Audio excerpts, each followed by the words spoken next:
There are 5 main arguments that people use to try and discredit the carnivore diet. Now, whilst all of these arguments have no credibility, it can be incredibly frustrating when someone questions you for your dietary choices and you don't have these answers. In today's video, we are going to break down these 5 arguments in the most simple and easy to remember way possible, so that you have the answer next time someone tries to say to you that the carnivore diet is harmful. We are going to look at whether we actually do need fiber, whether cholesterol's a problem, the alleged phytonutrients that we can't get from meat, whether a lack of vitamin C will give us scurvy, and whether or not red meat rots in our gut and causes us bowel and colon cancer. So let's get into things. First, let's look at fiber.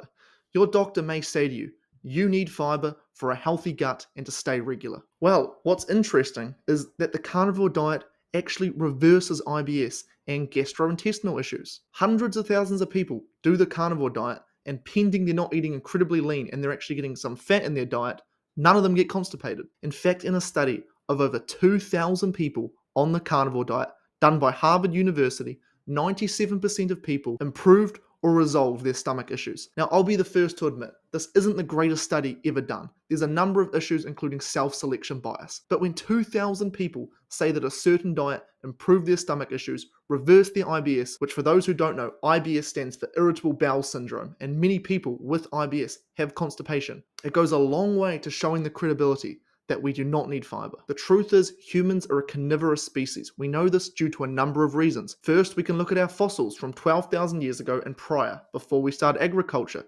We have incredibly high nitrogen-15 ratings, higher than every other species on the planet. And how this works is the higher the nitrogen-15 rating, the more carnivorous a species is. We also have very acidic stomachs, like every other carnivorous species. And we also went through the Ice Age, meaning that the majority of plants were frozen over, so we literally had no choice but to eat meat. And what's interesting is all these other carnivorous species don't get constipated. They're not eating fire, but lions, wolves, they don't have stomach problems because they're a carnivorous species like we are. Herbivore species, on the other hand, who only eat plants, what they're able to do with fiber is they're able to ferment it, turning it into short-chain fatty acids. For us, when we consume fiber, it contains 0 calories, simply because we cannot break it down. While technically speaking, to a very small degree we can, but it's very minuscule. But for species like gorillas that are what is known as hindgut digesters, they can ferment this fiber and turn it into short-chain fatty acids, which count as 2 calories. The same goes with cows, which are known as ruminant animals, which have these large multi-chambered stomachs.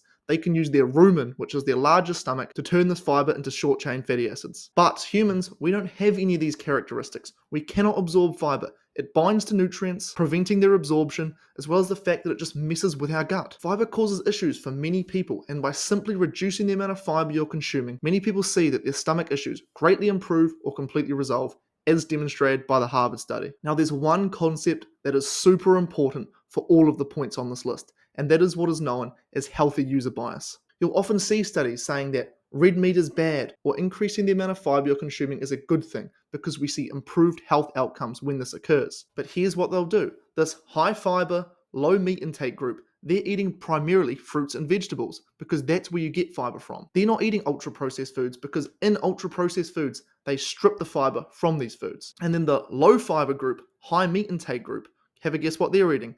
They're eating the ultra-processed garbage. They're eating pizzas on their way home from work. They're getting the gas station pies. They're eating all these low-fiber meat foods, which, I mean, can you really call them meat if they're only a small percentage meat? And consequently, it affects their health outcomes. So they compare these two groups, the fruits and vegetables group with the ultra-processed garbage group, and have a guess what happens. They find that increasing your fiber is good for you, that cholesterol is bad for you, that meat is bad for you. These studies are horrifically designed. There has never once been an interventional study showing that red meat is harmful in any way. And interventional studies are much more credible. Imagine we got these two groups of people and we got them on an all-meat diet.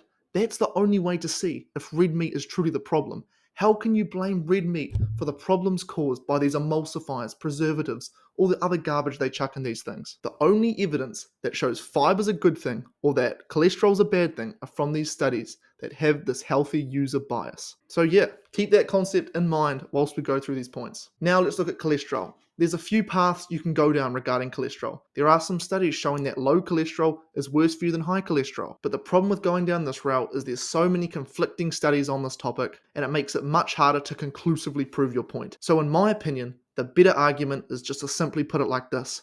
The first heart attack was in the year 1912. Heart disease, as we know it, did not exist in the year 1900, and then by the year 1930, it became the number one killer in the United States. Now, we've always eaten red meat, but hyper-processed foods, in particular seed oils, only really became a thing in the year 1905. So all you need to do is say this to your doctor and ask them the question, are you blaming all of these modern diseases that did not exist on the one food that humans have always eaten? Again, all the studies that show cholesterol bad are as a result of this healthy user bias that we talked about regarding fiber. What's interesting though is that cholesterol is incredibly essential.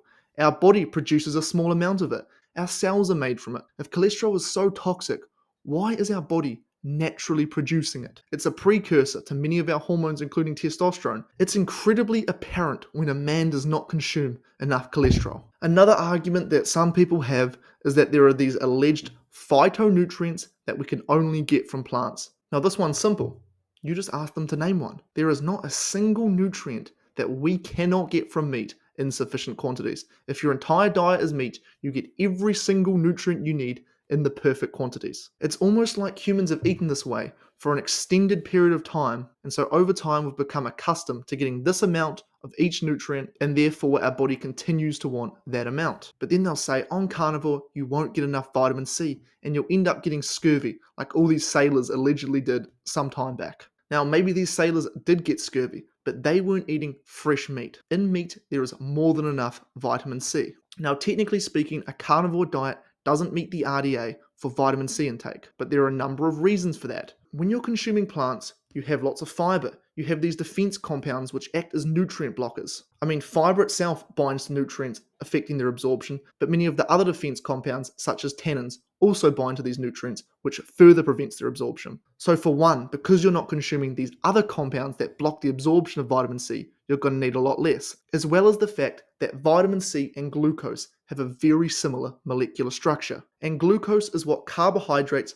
break down into. Because they have this very similar molecular structure, compete for the same receptors to be absorbed. So you remove the carbohydrates and therefore you remove the glucose, and vitamin C is much better able to be absorbed. Hundreds of thousands, if not millions of people have done the carnivore diet now, and there is not a single case of scurvy ever reported. And then there's the bowel/colon cancer argument. Allegedly, eating red meat will give you these things. Remember the healthy user bias that we talked about at the start? Again, this is a classic case of it. They'll get two groups of people, the vegetable group and the meat or more like ultra-processed group, and they'll monitor a large amount of them. Let's say 100,000 in each group.